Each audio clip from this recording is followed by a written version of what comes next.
Do you or someone you know have a child custody case coming up? My name is Carl Birkhead. I'm an attorney with Worth Law Office. I've been doing family and criminal law for about 7 years now. I want to try to help you make law easy by giving you a couple of tips for what to do just in getting ready for a child custody case. So basically, when you're dealing with child custody, the test or the standard is what's in the best interest of the child.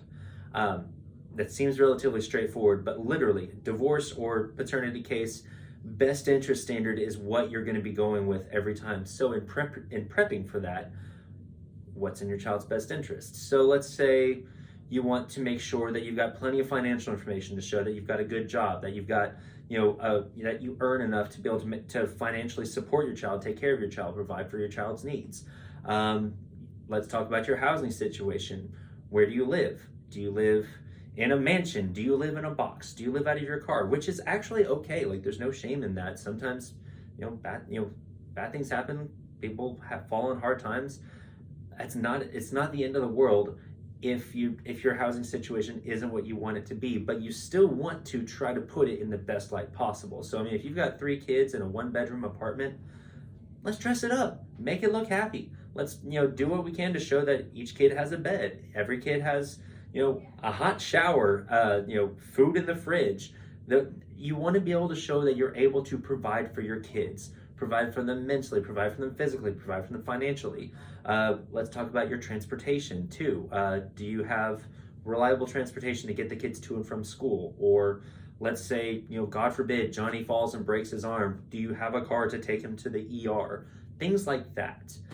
You always want to be able to show that it is in these children's best interest that they go with you. Obviously, that also means that you want to be able to show why it would not be in the best interest for them to go with the other parent. Does the other parent have a drug problem? Does the other parent have a drinking problem?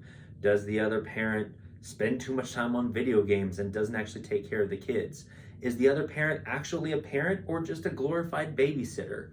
I've had cases where, parents will say, I'm a great parent, but they're letting kids draw all over the couch. They're letting kids, muck up their rooms with food and gunk and everything else. They're letting the inmates run the asylum. They're not parenting the kids. They're literally just babysitting the kids.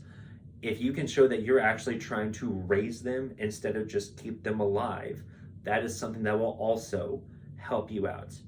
Ultimately, like I said, it comes down to what's in the best interest of the children, and what's in their best interest is always going to be where they're going to be taken care of, where they're going to be loved, and where they're going to be provided for mentally, emotionally, and financially. If you have any questions about this, or you think that this is something where you might need some help with it, please give us a call. I'm at makelaweasy.com. I'm with Worth Law Office. My name is Carl Birkhead, and I really would like to help you out. Thank you.